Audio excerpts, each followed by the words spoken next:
26 26वां श्लोक। मुक्त संगो नहं वादी धृत्युत्साह समन्विता सिद्ध्य सिद्धयोर्निर्विकारः कर्ता सात्विकोच्यते रागी कर्मफल प्रेप्सुः लुब्धो हिंसात्मको शुचिः हर्षशोकान्विता कर्ता राजसः परिकीर्तिता अयुक्ता प्राकृतस्तब्धा शठो नैष्कृतिकोलसः विषादी दीर्घसूत्री च कर्ता तामसोच्यते बुद्धेर्भेदं धृतेश्चैव गुणतस्त्रिविधं शृणु प्रोच्यमानमशेषेण पृथक्त्वेन धनञ्जय बुद्धेर्भेदं धृतेश्चैव गुणतस्त्रिविधं शृणु प्रोच्यमानमशेषेण पृथक्त्वेन धनञ्जय।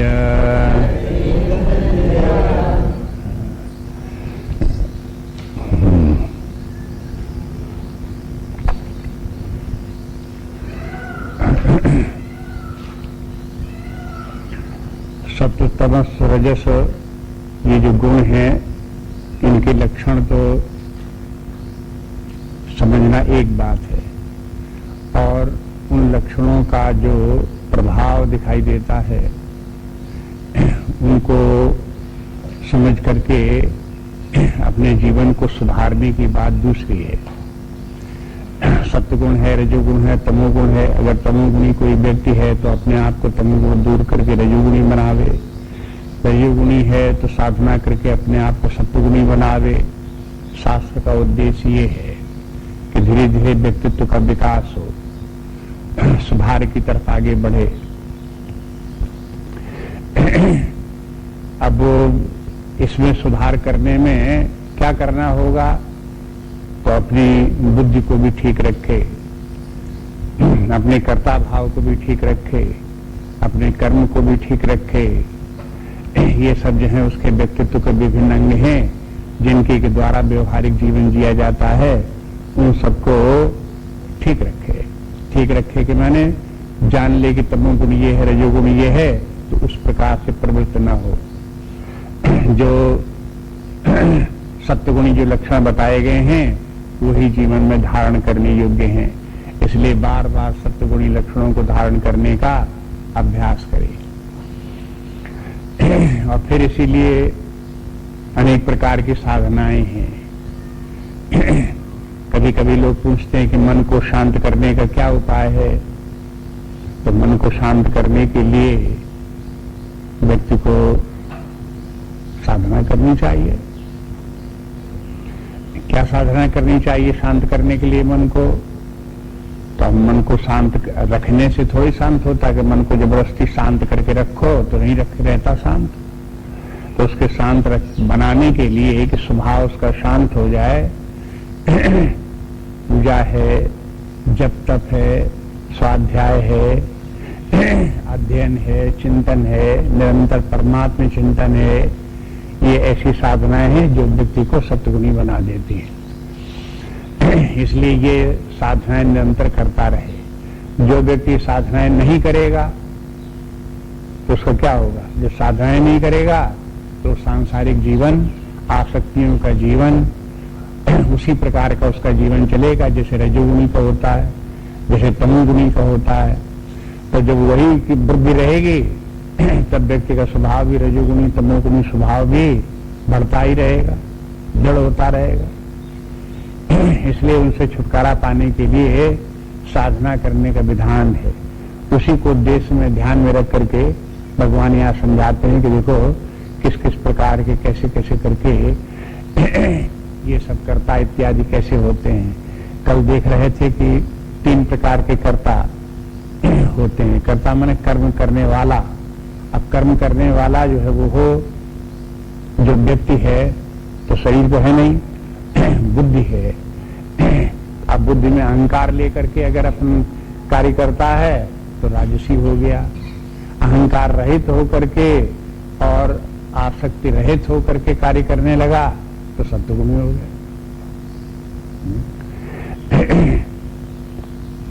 और अगर वो हो कर्ता इस प्रकार का है कि अयुक्त है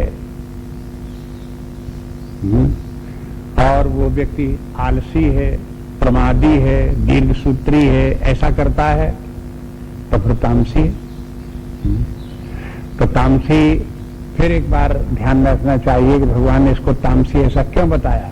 तामसी बताने के मानी ये नहीं कहते कि ऐसे व्यक्ति भी होते हैं बस बात खत्म है, और ऐसा भी नहीं कि उन्हें तामसी कहकर के निंदा मात्र कर दी हो। वही चाहते हैं कि तामसी जो तमस के जो लक्षण हैं इनसे व्यक्ति छुटकारा पावे, आलस प्रमाद निद्रा आदि से छुटकारा पावे और वो धीरे धीरे करके अपने कर्तव्य कर्मों में लगे और फिर सत्वगुणी बने, निष्काम भाव से कर्म करे, कर्ता भाव छोड़ करके कर्म करे। इस तरह से धीरे धीरे अभ्यास डाले। अब ये इसी प्रसंग में 2-3 बातें और बताते हैं भगवान। कहते हैं एक तो बुद्धि को समझो, ये बुद्धि भी 3 प्रकार की होती है। फिर कहते हैं कि धृति भी 3 प्रकार की होती है, तो बुद्धि और धृति में क्या अंतर है ये भी फिर देखें। और फिर बताते हैं कि सुख भी 3 प्रकार का होता है। बाकी के अंत में तो सुख ही चाहिए व्यक्ति को। तमोगुणी व्यक्ति का सुख अलग प्रकार का, रजोगुणी व्यक्ति के सुख अलग प्रकार का, तो सत्वगुणी व्यक्ति का सुख अलग प्रकार का।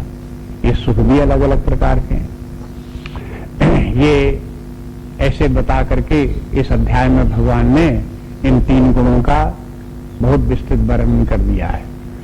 अब देखिए यहां पर इस श्लोक में 29वें श्लोक में भगवान आगे जो कुछ कहने जा रहे हैं वो यहाँ बताते हैं, सूचना देते हैं कि बुद्धिर भेदम और धृतेश्चैव, बुद्धि के भेद और धृति के भेद, गुणः तस्त्रिविधम सोनु। हाँ ये है, ये गुण के अनुसार इनके 3 भेद हैं। 3 गुण सत्वरजस तमस, तो बुद्धि भी सत्वगुणी रजोगुणी तमोगुणी और धृति भी सत्वगुणी रजोगुणी तमोगुणी, इस प्रकार से होगी। ये भेद होंगे बुद्धि के भेद और धृति के भेद। तो बोले कि प्रोच्यमानम अशेषेण, प्रोच्यमान अब हम तुमको बता रहे हैं, अशेषण में समग्र रूप से तुम बता रहे हैं पूरा पूरा किस प्रकार से ये है, उसे समय पृथक्त्वेन धनंजय, और अलग अलग करके एक एक करके बताते हैं। एक अलग बुद्धि का अलग बताएंगे, धृति का अलग बताएंगे।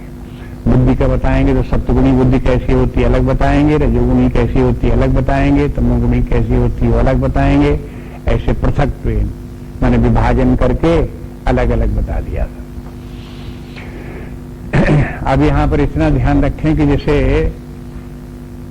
बुद्धि है और धृति है, तो बुद्धि को तो जानते हैं बहुत बार, मन है बुद्धि है। मन में संवेग उत्पन्न होते हैं, सुख दुख आदि का अनुभव होता है। बुद्धि विचार करती है, निश्चयात्मक बुद्धि। जब हम कोई हमारा ज्ञान निश्चयात्मक होता है तो बुद्धि कहलाता है। बुद्धि अब सब बुद्धि का जो निश्चय होता है तो सदा सबकी बुद्धि का एक सा निश्चय नहीं होता, भिन्न भिन्न प्रकार के निश्चय लोगों के हैं। तो जिसके जैसे निश्चय हैं उसकी उसी प्रकार की बुद्धि है। अब ये बात यदि एक बार व्यक्ति समझ ले तो ये भी समझ में आ जाए कि अलग अलग लोग क्यों अलग अलग प्रकार का सोचते हैं, क्यों अलग अलग प्रकार से व्यवहार करते हैं। उनके सबके विचार चिंतन एक सा क्यों नहीं है। जैसा हम सोचते हैं, जैसा हमारा निश्चय वैसा सबका क्यों नहीं है। जिसे हम कहते हैं कि ठीक है उसे सब लोग ठीक क्यों नहीं मानते हैं। तो कारण कि सबकी बुद्धि एक सी नहीं। और सबकी बुद्धि एक सी क्यों नहीं? कि 3 गुण हैं, उन गुणों के कारण सब सत्वगुणी नहीं है, न सब रजोगुणी भी है, न सब तमोगुणी है। भिन्न भिन्न स्वभाव के व्यक्ति हैं, तो जैसा उनका स्वभाव वैसी उनकी बुद्धि। और फिर ये कहें कि बुद्धि स्वभाव चाहे जैसा हो, लेकिन बुद्धि को जबरदस्ती बना करके सत्वगुणी बना करके रखे तो वो हो भी नहीं सकता। तीसरे अध्याय में भगवान कह आए हैं कि देखो, व्यक्तियों का जो स्वभाव होता है उसी के अनुसार व्यक्ति कार्य करता है। निग्रह किम करस्यसि, निग्रह उसमें करे, जबरदस्ती करके करे बुद्धि के साथ में, तो भला उससे क्या काम चलेगा, कैसे होगा? ये स्वभावस्तु प्रवर्तते, जिस व्यक्ति का जिस प्रकार का स्वभाव होता है वैसे ही प्रवर्तते, वैसी बुद्धि बनती है, वैसी व्यवहार बनते हैं, वैसी कार्य बनते हैं। तो ये सब अब इसी समाज में विभिन्न प्रकार के स्वभाव के व्यक्ति हैं, कोई सत्वगुणी, रजोगुणी, तमोगुणी। अब उनकी बुद्धियां भी अलग अलग प्रकार के, उनके कार्य भी अलग अलग प्रकार के, व्यवहार भी उनके अलग अलग प्रकार के। तो ये तो जैसे कहीं वन हो तो उसमें पेड़ पौधे, झाड़ी झंखाड़, कांटे, गुलाब, फूल सब होते हैं, उसी प्रकार समाज में भी मनुष्य जो है वो नाना प्रकार के हैं। अलग अलग स्वभाव हैं, अलग अलग उनके विचार हैं, अलग अलग उनके निर्णय हैं, अलग अलग उनके कार्य हैं। ये सब व्यक्तियों को देखने में आते हैं।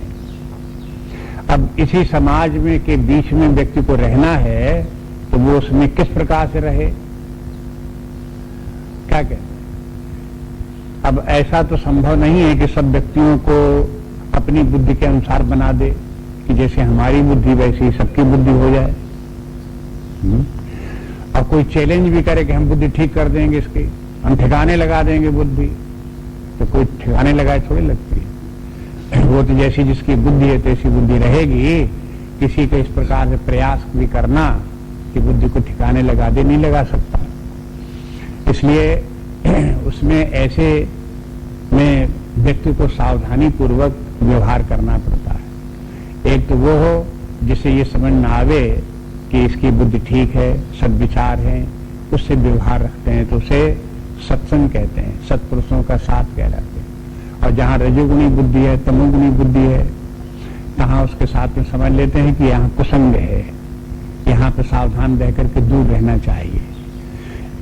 ऐसे अपने बचा बचा करके समाज में चलते हैं।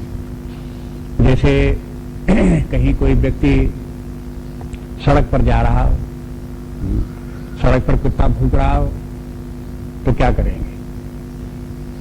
आप क्या कुत्ते को स्वभाव को बदल देंगे? आप यही कोशिश करेंगे कि वहां से ऐसे बच के निकल जाएं कि कुत्ता काटे न पावे, कुत्ता भूखते रहे। बस वही एक कहावत इसीलिए इसी आधार पर बना दी गई कि कुत्ते घूमते रहते हैं और हाथी चलते रहते हैं। इसका अर्थ क्या हुआ कि हाथी कुत्ते के पीछे थोड़ी पड़ता है, तो उसके पीछे लठियावे, उसके पीछे दौड़ा फिरे। कुत्ते भूख रहे हैं, भूखते रहते हैं किनारे, हाथी अपने चलते रहते हैं।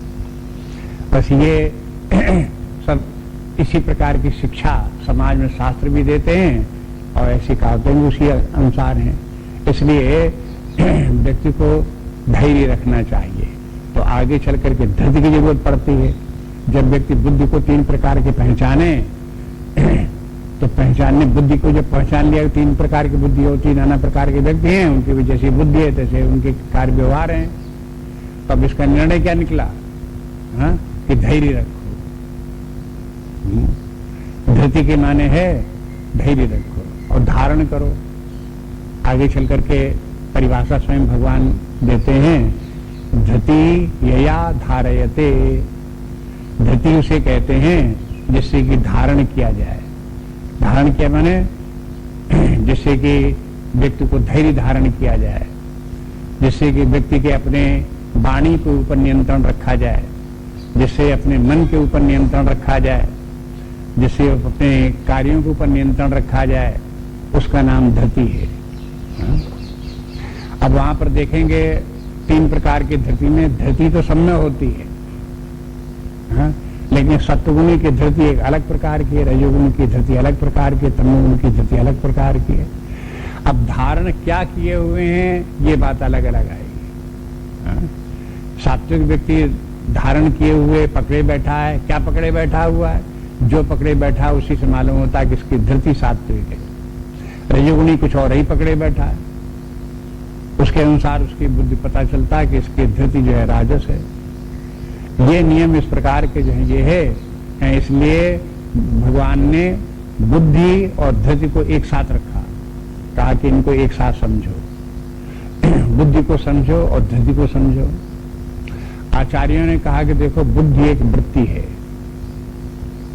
वृत्तियां अनेक प्रकार की होती हैं, जैसे मन की वृत्ति है, अहंकार की वृत्ति है, बुद्धि की वृत्ति है। तो ये बुद्धि की भी एक सामान्य वृत्ति है, उसे बुद्धि कहते हैं। बस हर जितने भी निश्चय हों तो वो सब निश्चयात्मक जितनी भी वृत्तियां बनेंगी सब बुद्धि कहलाएंगी, सब बुद्धि की वृत्तियां हैं। लेकिन जब वृत्तियों में से, बुद्धि की वृत्ति में से एक विशेष प्रकार की वृत्ति होती है तो उसे फिर धरती कहते हैं।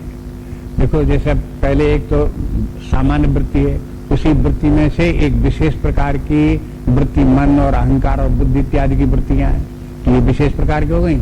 ऐसे ही बुद्धि की वृत्ति फिर एक विशेष प्रकार की हुई, तब वो धरती हुई। तो वो विशेषता उसकी क्या है तो वो धरती में आके समझेगी। इसलिए बहुत बार समाज में तो मन और बुद्धि का अंतर लोग बाग नहीं समझते हैं, दोनों में अंतर क्या है। बुद्धि की जो वृत्ति उसकी क्या विशेषता है बहुत लोगों को पता नहीं होता। मन को बुद्धि को सब एक ही करके बोलते रहते हैं, एक ही करके लिखते बोलते रहते हैं, लेकिन जब शास्त्रों को देखो तब पता लगेगा कि मन की वृत्ति एक प्रकार की है, बुद्धि की वृत्ति दूसरे प्रकार की। अगर यहां तक समझ में लिया तो उसके बाद ये कि बुद्धि की अनेक प्रकार की वृत्तियां हैं।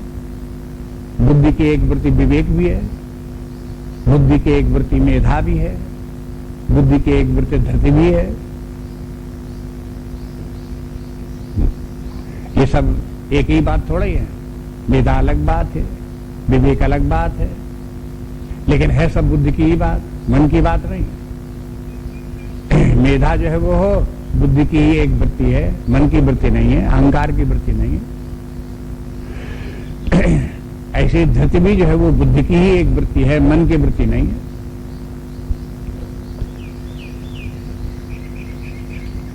तो पहले अपने अंदर देखो कि मन क्या है, उसे पहचानो अपने मन को, फिर अपनी बुद्धि को देखो और बुद्धि को पहचानो।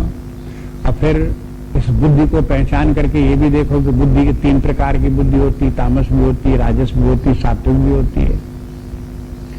अब ऐसा भी होता है कि जो तामसी स्वभाव के व्यक्ति को बुद्धि होती है तो वो बुद्धि को जानते ही नहीं। राजसी स्वभाव के जो व्यक्ति होंगे तो राजस बुद्धि होगी तो उसको ये तो पता चलेगा कि बुद्धि है, लेकिन बुद्धि के ऊपर नियंत्रण नहीं होगा। जब व्यक्ति के सात्विक होगा तो उसे अपनी बुद्धि का ज्ञान भी होगा कि ये बुद्धि है और उस बुद्धि के ऊपर उसका नियंत्रण भी होगा। माने उस बुद्धि को नियंत्रित करके वो सात्विक बनाए रखेगा। तो इतने अंतर इस प्रकार से विभाजन होते जाते हैं। इन सबका जो है अध्ययन एक प्रकार से मनोविज्ञान का अध्ययन है। अपने मनोविज्ञान का अध्ययन और अन्य दूसरे लोगों का भी बहुत कुछ इसी आधार पर मूल्यांकन होता रहता है कि कौन व्यक्ति किस प्रकार का है, उससे किस प्रकार का व्यवहार करना चाहिए। जब किसी व्यक्ति से मिलते हैं तो कहीं के उस शरीर मात्र से थोड़े मिलते हैं, उस व्यक्ति की बुद्धि कैसी है, स्वभाव कैसा है, प्रकृति कैसी है, उसी से मिलते हैं, उसी को ध्यान में रख करके उस व्यक्ति से मिलते हैं। इसलिए इन सब बातों को सावधानी पूर्वक जानना चाहिए कि बुद्धि किस प्रकार की है। अब देखो अगले श्लोक से भगवान बुद्धि को लेकर के बताते हैं कि सात्विक बुद्धि किस प्रकार की है तो उसके लक्षण देखो। प्रवृत्तिम च निवृत्तिम च कार्याकार्ये भयाभये बंधम मोक्षम च या वेत्ति बुद्धि सा पार्थ सात्विकी। प्रवृत्तिम च निवृत्तिम च कार्याकार्ये भयाभये बंधम मोक्षम च या वेत्ति बुद्धि सा पार्थ सात्विकी। बुद्धि सा पार्थ सात्विकी। हे पार्थ, वो बुद्धि सात्विकी है। सात्विक बुद्धि के लक्षण क्या हैं? इसमें एक शब्द आता है अंत में, वेत्ति। वेत्ति में जानती। बुद्धि का काम जानना है, इसलिए वेत्ति शब्द का प्रयोग करते हैं। क्या जानती है बुद्धि? देखो, जानने का जो विषय है वो बताते हैं। ऐसा नहीं कहते कि जो बुद्धि जानती है वो सात्विक है। जानती तो सभी बुद्धियां हैं, लेकिन क्या जानती है ये अलग अलग बात है। इसलिए जो बुद्धि जानती है कि कहां प्रवृत्ति होनी चाहिए, कहां निवृत्ति होनी चाहिए, वो सात्विक है। कहां क्या कार्य है, क्या अकार्य है, कहां भय होना चाहिए, कहां भय नहीं होना चाहिए, ये जो जानता हो तो बुद्धि सात्विक है। और चौथी बात, बंधन मोक्षम च, कहां बंधन है और कहां मुक्ति है। बंधन क्या है, मुक्ति क्या है, किस प्रकार से क्या करने से बंधन है, क्या करने से मुक्ति है, ये बात जिसकी बुद्धि में ठीक ठीक समझ में आ रही हो तो समझो उसकी बुद्धि सात्विक है। अब देखो, प्रवृत्ति निवृत्ति की तरफ ध्यान देते हैं। प्रवृत्ति के माने ये है, अगर बुद्धि सात्विक है तो प्रवृत्ति के माने ये है कि कब हमें प्रवृत्ति मार्ग अपनाना चाहिए और कब हमें निवृत्ति मार्ग अपनाना चाहिए। चार्ट में आप देखोगे, एक ये है प्रवृत्ति और ये है निवृत्ति। प्रवृत्तिम निवृत्तिम च वेत्ति सा बुद्धि सात्विकी। जो इस प्रवृत्ति को भी जानता है, इस निवृत्ति को भी जानता है, दोनों को जिसे मालूम है तो बुद्धि सात्विक है। प्रवृत्ति को प्रवृत्ति करके नहीं जानता, निवृत्ति को निवृत्ति करके नहीं जानता, तो फिर वो हो सात्विक बुद्धि नहीं हुई। और फिर प्रवृत्ति भी कब होनी चाहिए, कब नहीं होनी चाहिए। जैसे जीवन के आधार पर सामान्य रूप से ये है कि जब गृहस्थ जीवन है तब तक व्यक्ति वो स्वधर्म का, सामान्य धर्म का पालन करते हुए भौतिक कीर्ति और स्वर्ग इनकी कामना करते हुए कर्म करे, प्रवृत्ति में रहे। लेकिन जब गृहस्थ जीवन समाप्त हो गया और फिर भी व्यक्ति प्रवृत्ति में ही बना हुआ है, तो इसके मैंने जानता ही नहीं प्रवृत्ति क्या है, निवृत्ति क्या है, उसे होता ही नहीं। अब उसका काम ये हो गया कि वो निवृत्त हो जाए। अब ये इससे आगे उठ करके निष्कामता लावे, वैराग्य भाव लावे, उपासना ज्ञान, और इसी में एकाग्र होकर के परमात्मा में लगे, दुनिया की जंजाल में ना पड़े, आसक्तियों में ना पड़े। तो अगर दोनों बातें उसको व्यक्ति को ठीक ठीक समझ में आ गई यथा स्थान, तो बुद्धि सात्विक। और यथा स्थान नहीं समझ में आती तो सत्वगुण की कमी है। बुद्धि में सत्वगुण की कमी होती है तो ये नहीं हो पाता। इसी तरह से शास्त्र में एक और भी प्रवृत्ति निवृत्ति का नियम है। उसमें ये कहते हैं, यदि हरे विरजेत तद हरे प्रवर्जेत।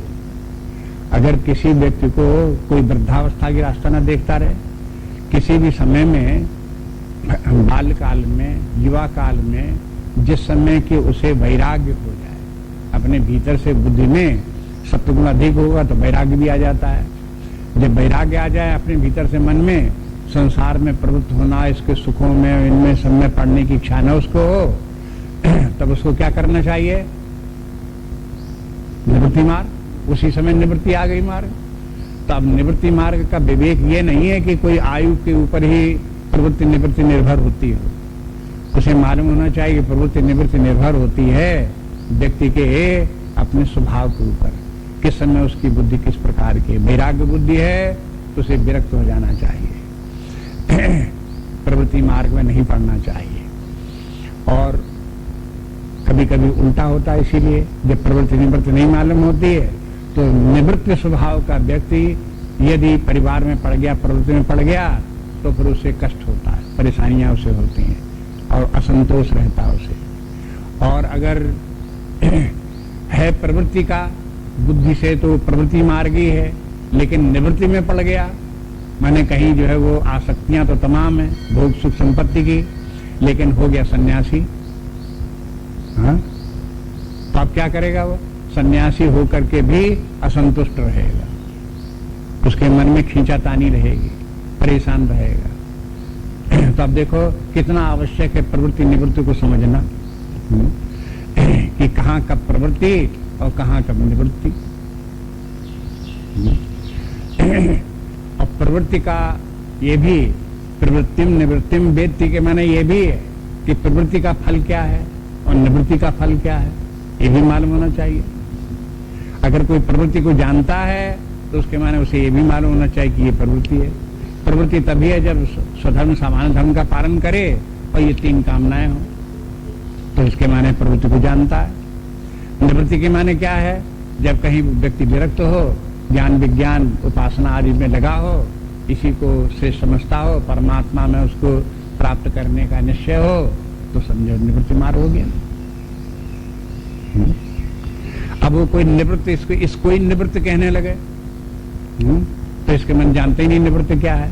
अगर कोई इसको भी प्रवृत्ति कहने लगे, निवृत्त कोई प्रवृत्ति कहने लगे, तो इसके माने वो भी नहीं जानता कि प्रवृत्ति निवृत्ति क्या है। इसलिए ये प्रवृत्ति निवृत्ति का स्वरूप जो है वो सत्वगुणी बुद्धि में ही समझ में आता है। जो रजोगुणी बुद्धि होती है उसमें ये प्रवृत्ति निवृत्ति की चर्चा नहीं होती। आगे चल करके दिखा देंगे, अगले श्लोक में जब बताएंगे तो वहां कहेंगे ये प्रवृत्ति निवृत्ति का झगड़ा रजोगुणी व्यक्तियों के मन में नहीं है, तो इस बात को कभी विचार ही नहीं करते। दूसरी बात इसी प्रकार से कार्य कार्य के माने जो अपना कर्तव्य कर्म है वो कार्य है, जो अपना कर्तव्य कर्म नहीं है वो कार्य नहीं।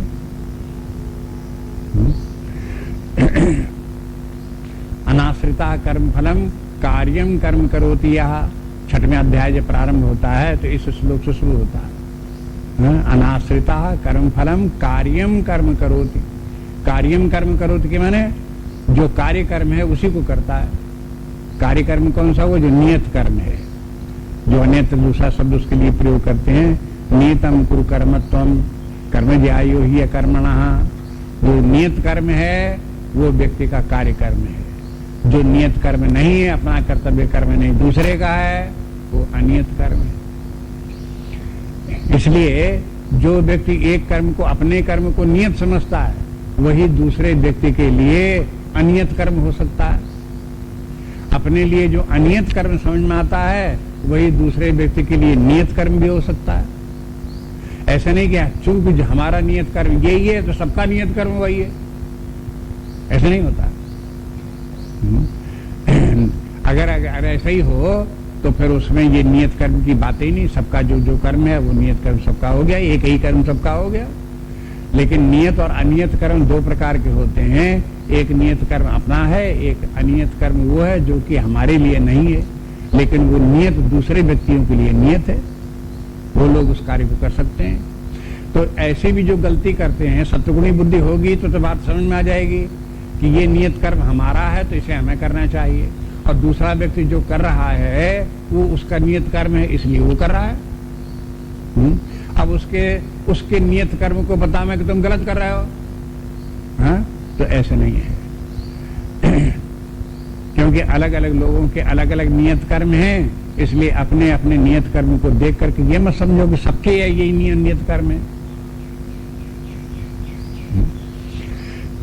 तो इतनी बात भी समझदारी की बात है। कहते हैं सत्वगुणी, कहने का तात्पर्य है जब बुद्धि सत्वगुणी होगी तब ये बात समझ में आएगी।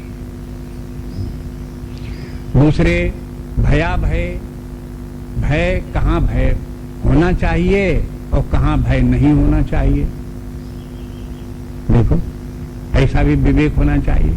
तब बुद्धि, सात्विक बुद्धि तब होगी जब भय और अभय को समझता होगी। सब जगह अभय भी नहीं और सब जगह भयभीत भी नहीं। हर बात में भयभीत गलत बात, हर बात में अभय तो भी गलत बात। ढूंढो कहां पर भय की आवश्यकता है, कहां अभय की आवश्यकता है। अब ये हर व्यक्ति की अपनी अपनी बात है, इसलिए कौन व्यक्ति को कहां पर डरना चाहिए, कौन व्यक्ति को कहां पर नहीं डरना चाहिए। जैसे गृहस्थ का धर्म एक है, सन्यासी का धर्म दूसरा। गृहस्थ के लिए जहां डरना चाहिए, सन्यासी को वहां नहीं डरना चाहिए। गृहस्थ को जहां नहीं डरना चाहिए, वहां सन्यासी को डरना चाहिए। इस प्रकार से जो है ये है, एक दूसरे के अलग अलग क्षेत्र हैं, जहां कौन कहां डर रहा है, ये बात अलग अलग की बात है। इसलिए अब ये डरने के लिए ये क्यों कहते हैं कि ऐसा नहीं कहते कि सदा निडर रहो, कहीं डरो नहीं। अगर ऐसी शिक्षा देते हैं तो गलत बात है। बच्चों कभी कभी यही सिखा दिया जाता है कि डरना मत, कहीं किसी से मत डरना। अब परिणाम क्या हुआ कि बड़े हो गए, अब वो कहीं की न किसी अपने बड़े लोगों से भी नहीं डरते, अशुभ कार्य करने से भी नहीं डरते। ऐसे करके निर्लज्ज धाकड़ी हो गए। तो अब ये तो गलत हो गया, ये कोई स्वभाव ठीक थोड़ी बना। उनको एक जगह ये भी बताऊं कि देखो यहां डरना चाहिए, देखो यहां नहीं डरना चाहिए, इस बात में डरो, इस बात में नहीं डरो। अगर मान लो कि कोई वृद्ध व्यक्ति है, अवकाश प्राप्त व्यक्ति सत्संग में गीता की पुस्तक लेकर के जा रहा है, तो हाथ में पुस्तक लेकर के जाने में उसे डरना चाहिए कि नहीं डरना चाहिए? तो अगर डर लगे तो उसे डर लगे कि लोग कहते होंगे घरे देखो बुढ़ापे में गीता लेके चले हो। उसके नाती पूछने लगते कि बाबा ये पुस्तक लेके कहाँ जा रहे हो? बाबा कहते हैं अब हम स्कूल जा रहे हैं पढ़ने के लिए। अब तुम पढ़ते हो, अब तुम पढ़ते हो सब अवस्था। अब बच्चों के सामने, उनके नाती के सामने क्या जवाब दें? तो उनको डर लगता है, छिपा के किताब ले चलो, जिसे कोई पूछे नहीं। तो देखो ऐसी बातें होती हैं जहां की डरने की जरूरत नहीं है, वहां भी लोग बाग डरते हैं। तो वहां ये बताया जाता है भाई डरो नहीं, गीता की पुस्तक लाओ और हाथ में लेकर के आओ। और खुली पुस्तक हाथ में लेकर के आओ। कभी कभी ये भी समझाया जाता है कि भाई अगर आपको कम दिखाई देता है और पुस्तक में आपको पढ़ने में नहीं आता है, कम दिखाई देता हो, तो बड़े अक्षरों वाली पुस्तक ले लो और लेकर के पुस्तक लेकर के आओ, पढ़ो। और अगर मान लो बड़े अक्षरों की भी नहीं दिखाई देती, बहुत कम आंखें आपके काम करती हैं, तो भी आप पुस्तक लेकर के आओ।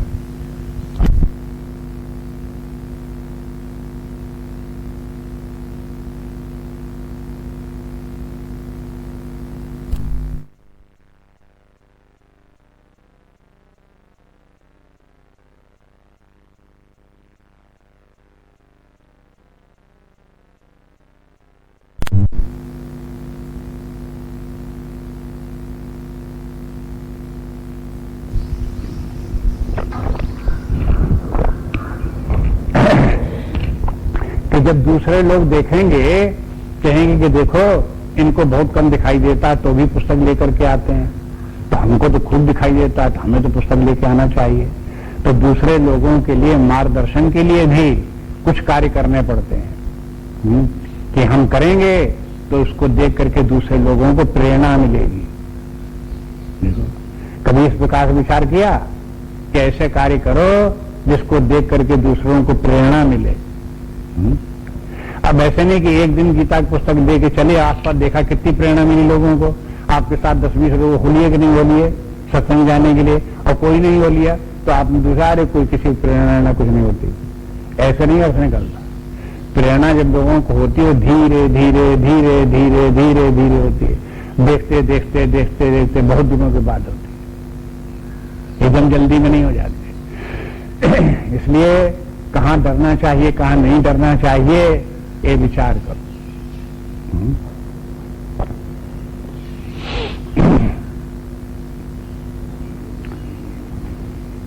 अगर किसी को तैरना ना आता हो तो गंगा जी में कूद करके नहाने का कोशिश करनी चाहिए कि नहीं? अरे का डरो नहीं, कूदो। तो वहां डरना चाहिए कि नहीं डरना चाहिए? क्योंकि कूद करके तैरना तो आता नहीं है, कभी तैरे ही नहीं आज तक। तो ऐसे थोड़े कि एकदम से कूद पड़ो उसमें, डरो कि वहां कूदेंगे तो वहां जो है हम मरेंगे, उसमें हम तैर नहीं पाएंगे। इसलिए डर रखो अपने आप। तो कहां डर की बात? आप कहोगे तुम तो डरते हो कूदने से पानी में, तो अब ये कोई कायरता है, ये डरना है? ऐसा नहीं है। वो समझदारी की बात है कि उसमें नहीं कूदना चाहिए। वो डर खराब नहीं है। इसलिए कहां डर की बात है वो डरना भी चाहिए, कहां डर की जरूरत नहीं है वहां नहीं भी डरना चाहिए। और फिर अलग अलग लोगों की बात है, कहां डरना चाहिए कहां नहीं डरना चाहिए। जैसे गृहस्थ लोगों को मांगने से डरना चाहिए, भिक्षा मांगनी पड़े गृहस्थों को तो डरना चाहिए, और सन्यासियों को भिक्षा मांगने में डरना नहीं चाहिए। अब दोनों को अलग अलग डर क्यों हो गया? सन्यासी अगर भिक्षा मांगता है तो लोग आके देखो ये भी मांगता है। अरे सन्यासी को तो भिक्षा मांगना उसकी शोभा है, उसकी सुंदरता है, उसकी जो महानता है, उसकी दिव्यता है। लेकिन गृहस्थ व्यक्ति उसी तरह से मांगने लगे और मांग मांग खाने लगे और है गृहस्थ, तब फिर उसकी जो है वो शोभा नहीं, निंदा हो गई। तुलसी कर पर कर करो गृहस्थों के लिए है, तुलसी कर पर कर करो, करतर कर न करो, जा दिन करतर कर करो, ता दिन मरण करो। कि हमेशा अपना हाथ ऊपर रखो, देते रहो, कभी मांगो नहीं, हाथ नीचा मत करो, किसी के सामने हाथ फैलाओ नहीं। ये धर्म किनका है? सन्यासियों का नहीं है। आप सन्यासियों के लोग कहोगे तुलसीदास सन्यासी में ले लिख गए, ऐसी बात नहीं है, ये गृहस्थों के लिए। इस तरह से ये कहां डरना है कहां नहीं डरना है ये बात देखो। और भी ये बहुत से उदाहरण इस प्रकार के हो सकते हैं। अगर सात्विक बुद्धि होगी तो समझ में आ जाएगा कहां डरना चाहिए कहां नहीं डरना चाहिए। अगर सात्विक बुद्धि नहीं हुई, राजस बुद्धि हुई, तामस बुद्धि हुई, तो फिर ये सब यथावत नहीं। इसमें यथावत प्रजानात के माने है जो व्यक्ति ठीक ठीक जानता है प्रवृत्ति निवृत्ति को तो वो सात्विक है। अयथावत प्रजानाति तो फिर वो राजसी हो जाएगी, बिगड़ जाएगी। इसी प्रकार से बंधम मोक्षम च वेत्ति, जो बंध और मुक्ति को भी जानता है। अब देखो हम तो देखते रहते, बहुत लोग बाग मिलते रहते हैं, अब वो बंध क्या बंधन है और क्या मुक्ति है ये उनको पता ही नहीं होता।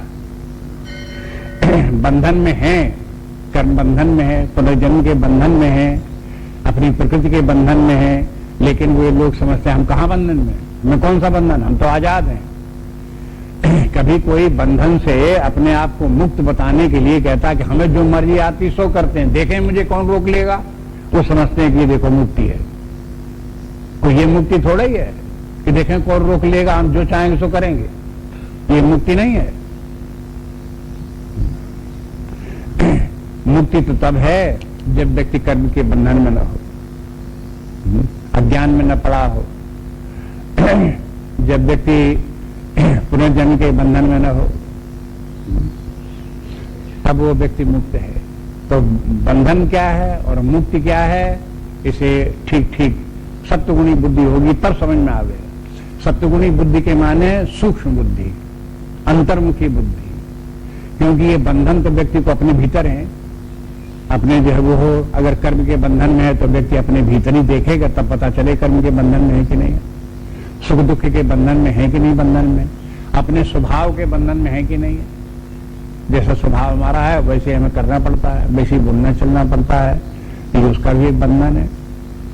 तो ये बंधन जो अपने भीतर हैं वो अंतर्मुखी वृत्ति वाले व्यक्ति को ही समझ में आएंगे। इसलिए सत्वगुणी के साथ रखे, जो सत्वगुणी व्यक्ति होगी वही बंधन और मुक्ति को समझेगा। और जिसको कि बंधन और मुक्ति समझ में आएगा उसका क्या पहचान के बंधन और मुक्ति को समझता है। कोई शब्द डिक्शनरी में देख लिया बंधन किसे कहते हैं, मुक्ति शब्द डिक्शनरी में देख लिया तो जान गया बंधन मुक्ति क्या है। बंधन और मुक्ति को कोई व्यक्ति समझता है, उसकी पहचान ये है कि जो बंधन से छूट करके मुक्त होने की दृढ़ जिज्ञासा कामना रखे, मुमुक्षुत्व उसके अंदर जागृत हो जाए, तब समझो कि वो बंधन और मुक्ति को जानता है। अगर मुमुक्षुत्व की भावना नहीं आए, सब ठीक है, चलने दो, सब ठीक है, तो इसके माने जानते ही नहीं क्या बंधन है क्या मुक्ति है।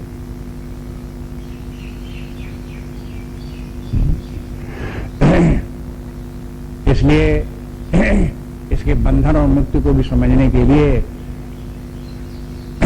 अब ये सब बातें जो हैं ये है एक प्रकार से ये कहना चाहिए कि इंटरलिंक्ड ये भी है। जैसे कार्य का प्रवृत्ति निवृत्ति है, तो प्रवृत्ति में व्यक्ति पड़ेगा तो बंधन रहेगा, निवृत्ति में होगा तब वो मुक्ति प्राप्त करेगा। अगर व्यक्ति अपने कर्तव्य कर्म में रहेगा तो मुक्ति प्राप्त करेगा, कर्तव्य कर्म से हट जाएगा तो बंधन में पड़ेगा। कर्तव्य कर्म के माने केवल यही नहीं कि अशुभ कर्म न करे, कर्तव्य कर्म करे यहीं तक। अब उसका कर्तव्य कर्म व्यक्ति का ये भी कि इन सबको निष्काम भाव से करे, ये भी उसका है कर्तव्य कर्म कि फिर वो उपासना करे, ये भी कर्तव्य कर्म ज्ञान विज्ञान को प्राप्त करे। कर्तव्य के अंतर्गत ये भी तो आता है। मनुष्य जीवन का कर्तव्य क्या, मनुष्य जीवन का उद्देश्य क्या है? क्या शुभ कर्म करते रहो और उनको जो इंद्रिय भोग प्राप्त हो उनको भोगते रहो, यही मनुष्य जीवन का लक्ष्य है?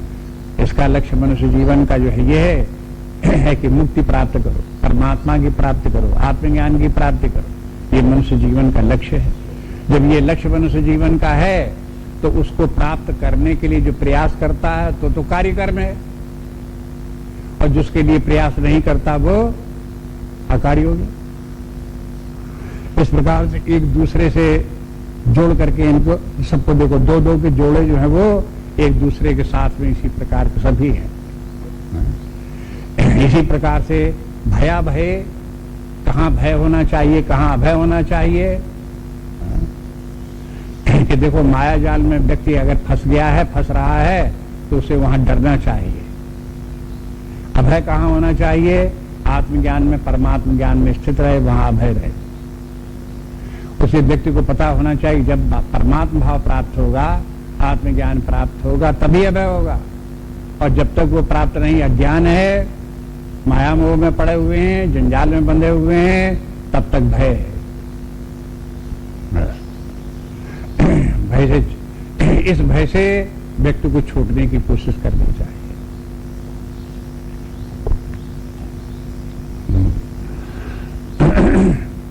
अब देखो आगे श्लोक दूसरा, अब इसी से मिला करके सत्वगुण जो बुद्धि है उससे मिला करके देखो रजोगुणी बुद्धि में क्या अंतर आ गया। या धर्मम अधर्मम च कार्यम चाकार्यम एव च अयथावत् प्रजानाति बुद्धि सा पार्थ राजसी।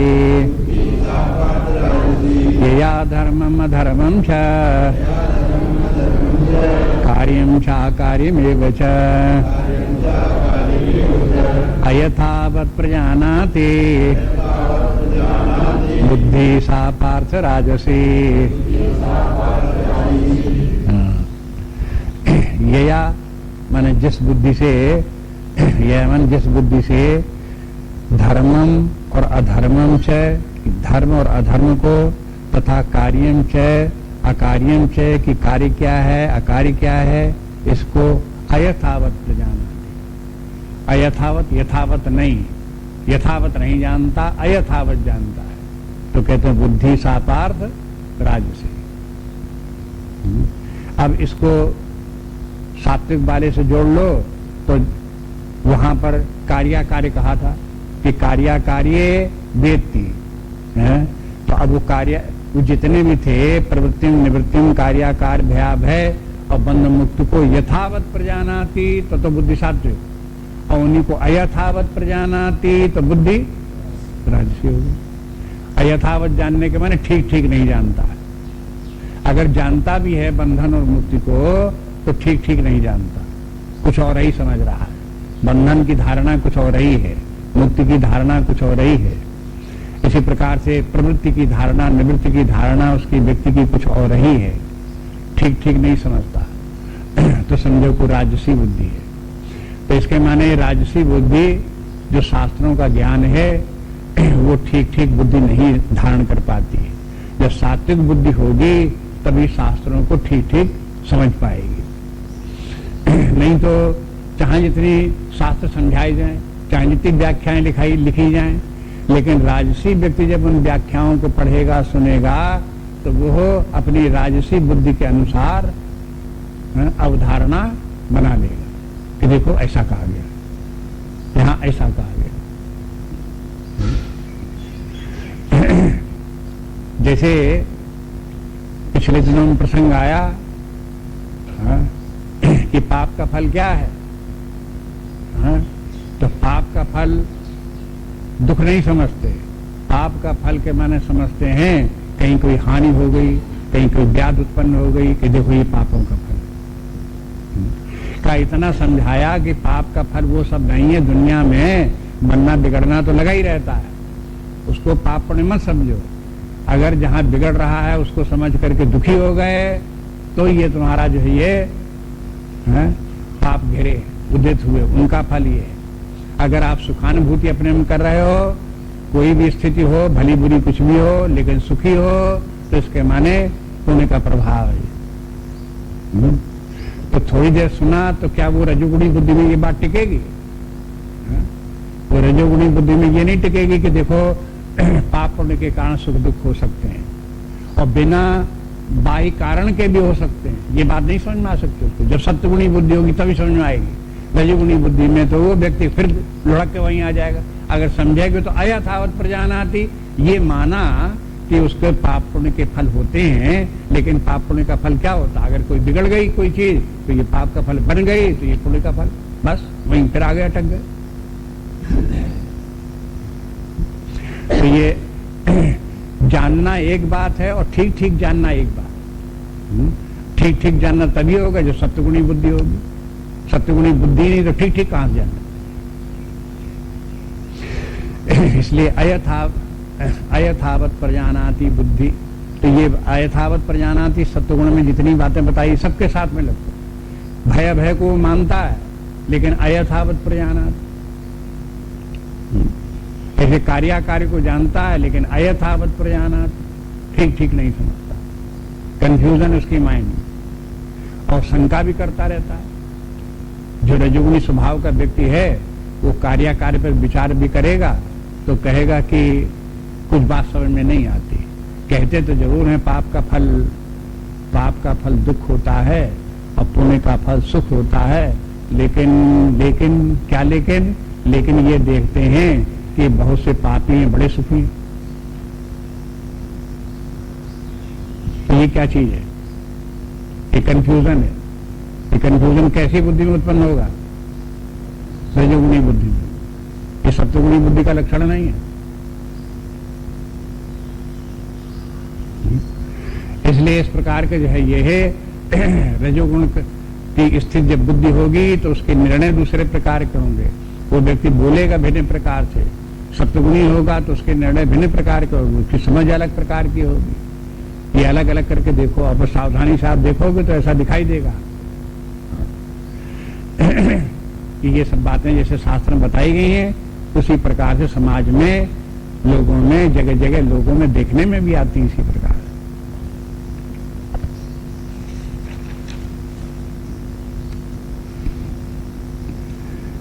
अगला श्लोक देखिए। अधर्मम धर्ममितिया मन्यते तम सावृता सर्वार्थान विपरीतांश बुद्धि सा पार्थ तामसी। अधर्मम धर्ममितिया मन्यते तम सावृता सर्वार्थान विपरीतांश बुद्धि सा पार्थ तामसी।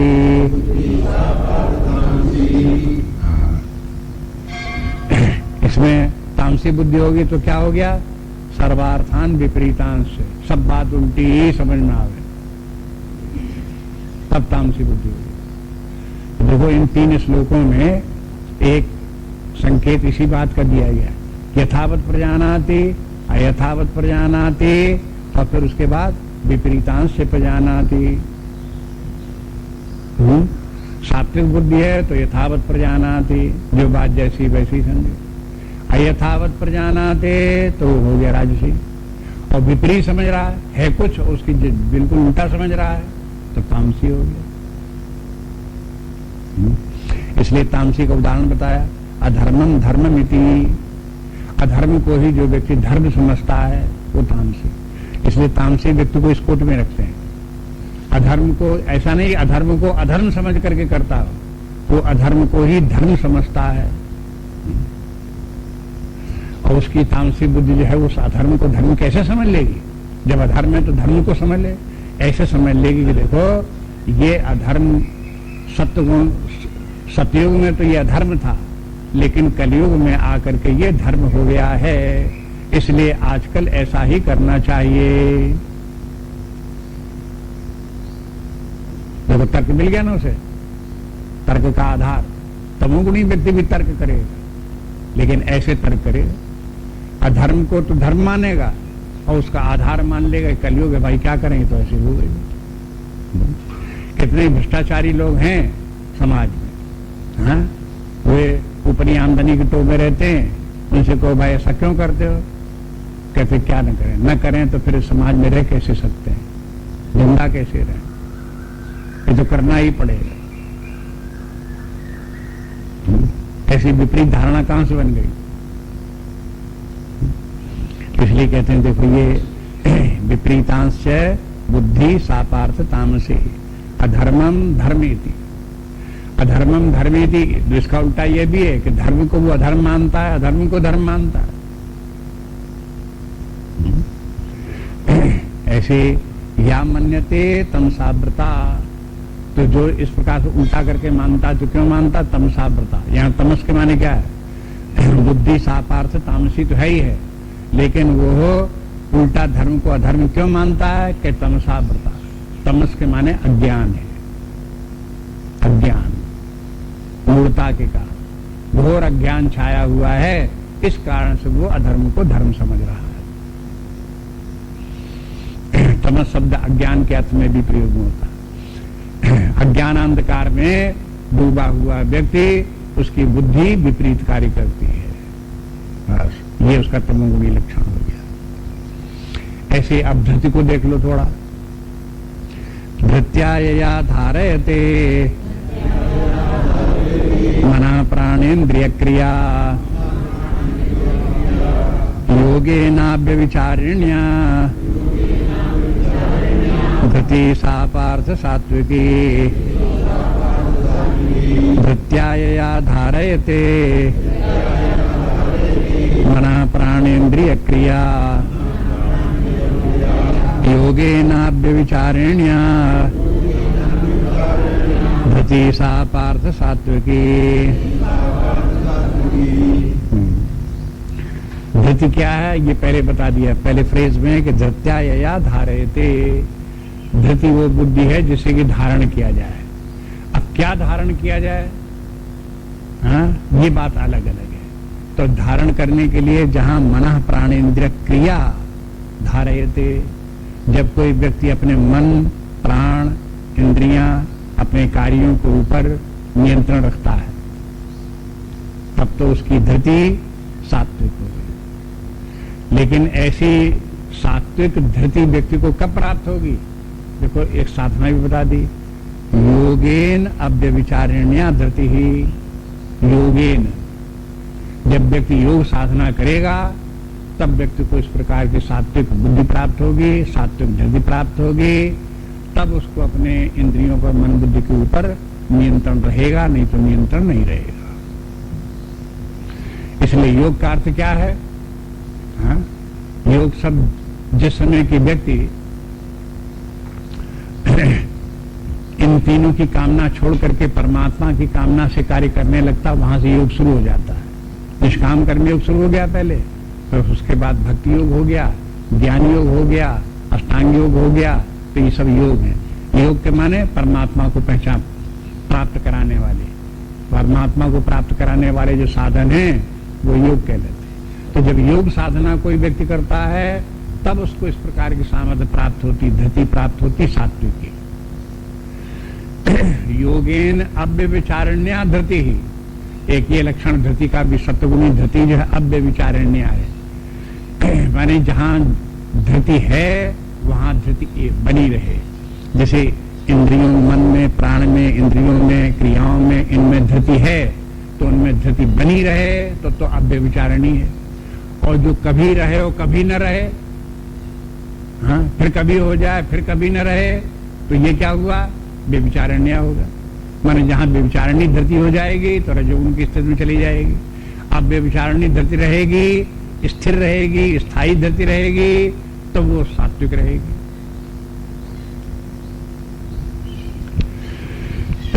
इस प्रकार से देख लो, धृति का रूप इस प्रकार से बनता है। इसके माने धृति नहीं होनी चाहिए। बुद्धि में धृति हो, और जब आप देखो कि धृति कितनी है, अपने परीक्षा करते रहो। धृति भी एक गुण है, महान गुण। और धृति के अंतर्गत ये मन और प्राण और इंद्रियां, इनको सबको धृति के अंतर्गत लेते हैं।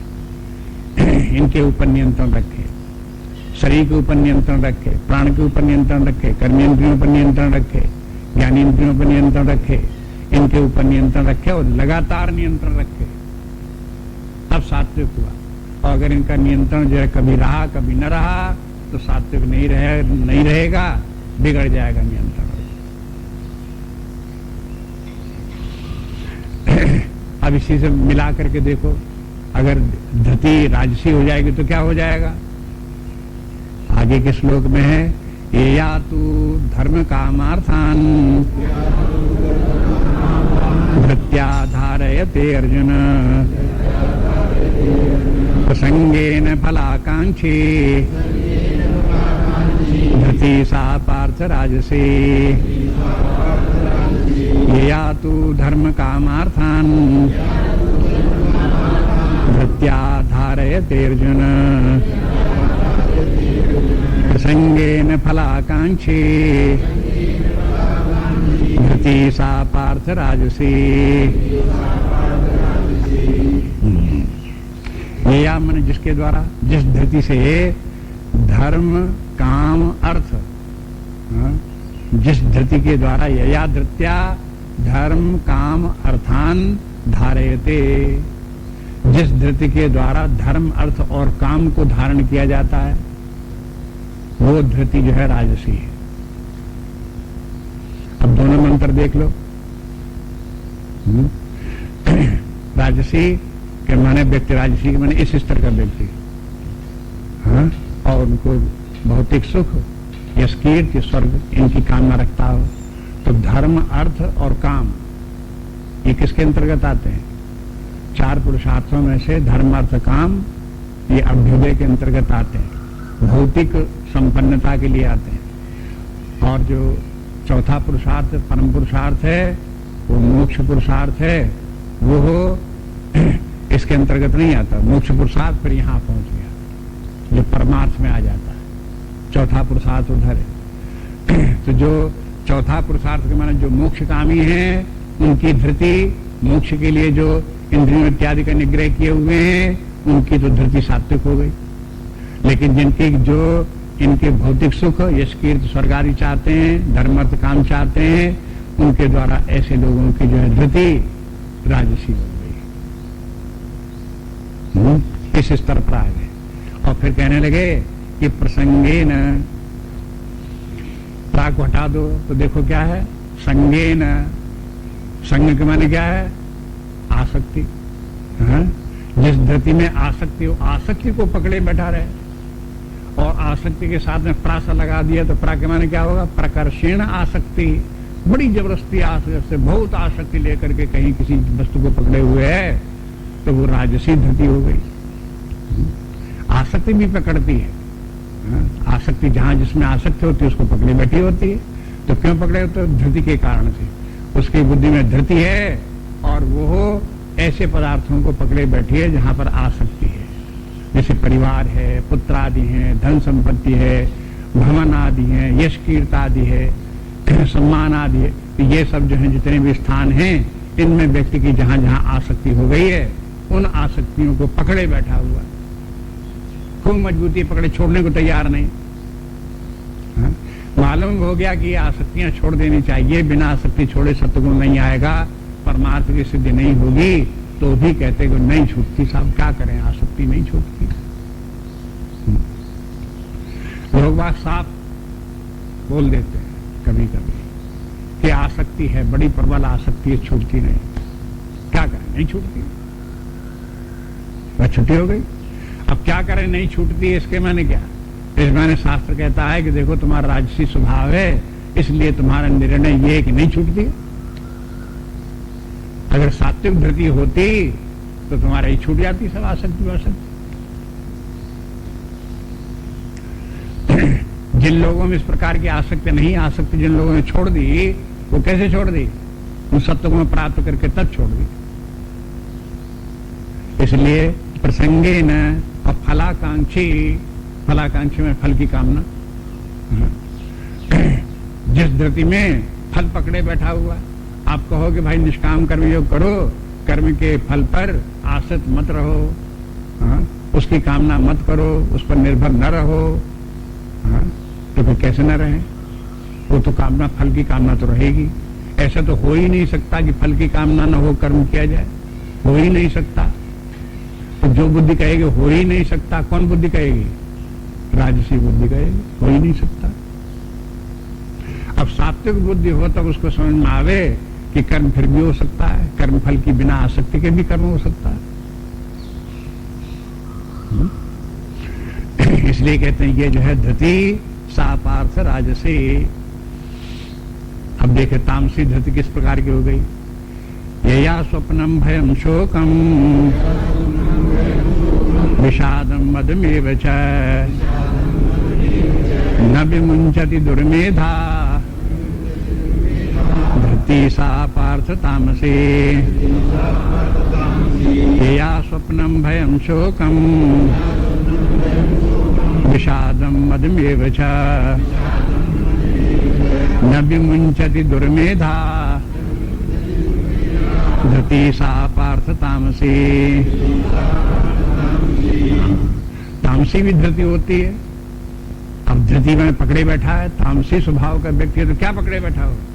तो वो पकड़े बैठा हुआ इतनी चीजें, स्वप्नम, भयम, शोकम, ये सब, विषादम, मद, ये सब, न विमुंचति और दुर्मेधा। एक तो ये कह सकते हैं दुर्मेधा जो धृति का विशेषण है, जो दुर्बुद्धि का व्यक्ति है उसकी धृति तामसी होती है, ऐसे कह सकते हैं। ऐसे भी कह सकते हैं कि जिनकी की तामसी धृति है वे अपनी दुर्बुद्धि को नहीं छोड़ते। न विमुंचति दुर्मेधा, दुर्मेधा को छोड़ते ही नहीं, दुर्बुद्धि पकड़े बैठे रहे। बहुत समझाओ उनको कि भाई ये दुर्बुद्धि की बात है, ऐसा नहीं करना चाहिए, ऐसा ही नहीं सोचना चाहिए, लेकिन उसे छोड़ेंगे नहीं, वही रहेगा। अब क्या क्या इसमें देखो, ये या स्वप्नम, स्वप्न के माने यही नहीं है कि सोए फिर स्वप्न दिखाई दे ड्रीम। स्वप्न के माने है सोना भी स्वप्न में बोला जाता है संस्कृत में। जैसे ऊंघ गया, ऊंघाई आ गई, तो ये भी स्वप्न के अंतर्गत आएगा।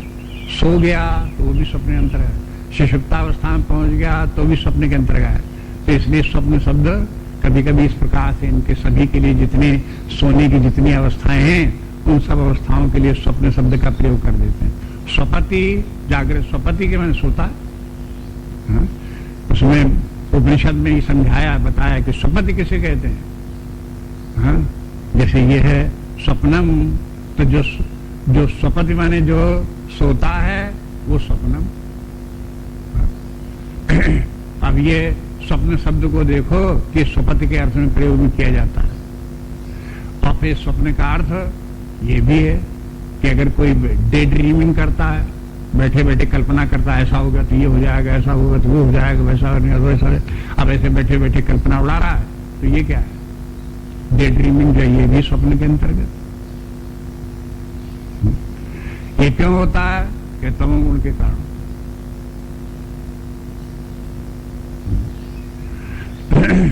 फिर इसी के साथ ये है भयम, जो भय है वो भी व्यक्ति सदा भयभीत रहे। तो ये सदा भयभीत रहना जो है ये तमोगुण का लक्षण। 16वां अध्याय जब भगवान ने शुरू किया और दैवी संपत्ति का वर्णन शुरू किया तो पहली दैवी संपत्ति याद है क्या है? हाँ, अभयम से शुरू हुई थी। वो दैवी संपत्ति है अभय। दैवी संपत्ति अभय है कि माने सत्वगुणी व्यक्तियों को प्राप्त होती हुई अभय अवस्था, और आत्मज्ञान ब्रह्म ज्ञान में स्थित होने व्यक्ति वाला व्यक्ति ही अभय होता है। और जितना ही अज्ञान में पड़ा हुआ है, जितना ही अज्ञान में, उतना ही ज्यादा भय में पड़ा हुआ है। अज्ञान व्यक्ति को भय में डालने वाला है और ज्ञान व्यक्ति को निर्भय बनाने वाला अभय। इस तरह से हो गया। ये है भयम शोकम, जो शोक है, शोक में भी सदा बना रहे, दुखी दुखी रहे बराबर, ये भी तमोगुण का लक्षण है। विषादम, विषाद माने भी दुख है, शोक है, विषाद है। पहला अध्याय विषाद ही हो गया। 18वें अध्याय में भगवान कहते हैं तुम विषाद तो करते हो लेकिन शोक छोड़ दो, ना सोचे ही शोक मत करो। विषाद के माने ये है कि जब कहीं कोई व्यक्ति सामान्य रूप से दुखी रहता है तो विषाद है। जब कहीं किसी विशेष कारण के कारण से विषाद होता, दुख होता है, तो उसे शोक बोल लेते हैं। जब शोक होता है तो शोक और विषाद के कोई न कोई हेतु है, लेकिन शोक और विषाद दुख के रूप ही है। जो दुख व्यक्ति का है वो अपने मन की एक वृत्ति है, और जो मन की वृत्ति दुख है वो व्यक्ति के पाप के कारण से, तमोगुण के कारण से। इसलिए कहते हैं शोकम विषादम मदमेव च